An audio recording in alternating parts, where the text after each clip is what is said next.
Gradiente de rampa em equipamentos autopropelidos, pilhadeiras, plataformas, mini carregadeiras, enfim.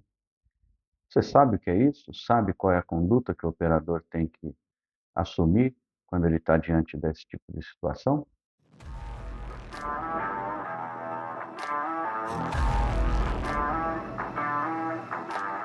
Olá, Roland Roberto Lombard aqui novamente com mais um vídeo no canal Treinamento Levado a Sério. Então vamos lá, hoje o assunto é gradiente de rampa. O que é o tal do gradiente de rampa? Por que gradiente de rampa? O que isso afeta na operação? A máquina tem sensor, não tem sensor? Vamos lá. Muito bem. Imagina que o operador está deslocando uma máquina de um local a outro, sem carga, uma plataforma recolhida, equipamento todo recolhido, sem carga, simplesmente se deslocando de um lugar para outro. Está saindo, andando dentro da empresa, e aí, num determinado momento, ele vira numa esquina e ele tem uma ladeira para descer, ou ele tem que subir num caminhão desses caminhões plataformas, ou descer a máquina de um caminhão desse. E aí, né? Virou e tem uma ladeira para descer. Você desce a ladeira, o que o operador deve fazer? Muito bem. Então, pessoal, todos esses equipamentos, mesmo que seja uma especificação escondida ali numa ficha técnica, mas todos os equipamentos têm um limite de gradiente de rampa. Alguns, por serem homologados para andar em via pública, têm que respeitar aí o limite que a legislação impõe. Mas todos eles têm este elemento. E o operador, sim, ele tem que conhecer e saber se ele pode ou não descer uma ladeira dessa daí que ele vai encontrar. Né? Como é que é o gradiente de rampa? Na verdade, não é ângulo, é um porcento. Ele é a relação entre duas medidas e o operador tem que fazer o cálculo, tá?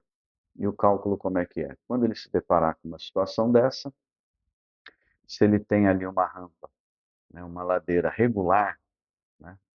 Regular, ele não precisa medir a ladeira inteira, mas ele vai ter que medir um trecho dessa rua.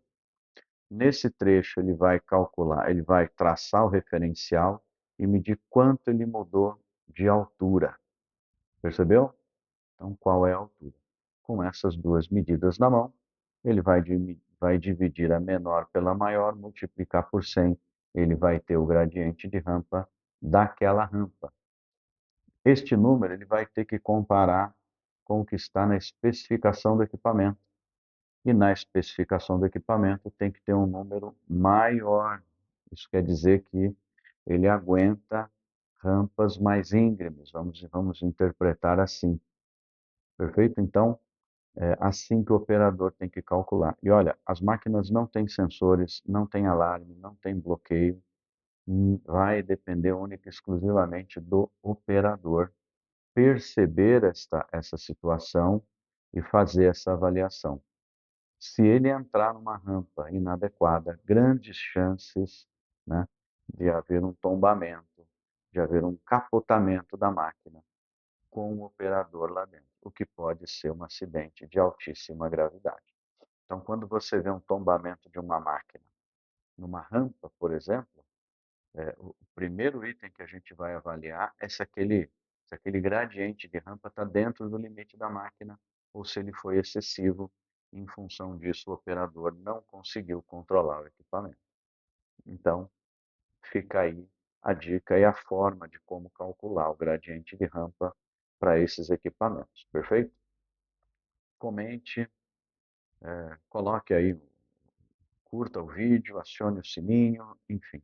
Outros vídeos serão postados aqui para a gente discutir a operação segura e eficiente de equipamentos autopropelidos. Perfeito? Até o próximo vídeo.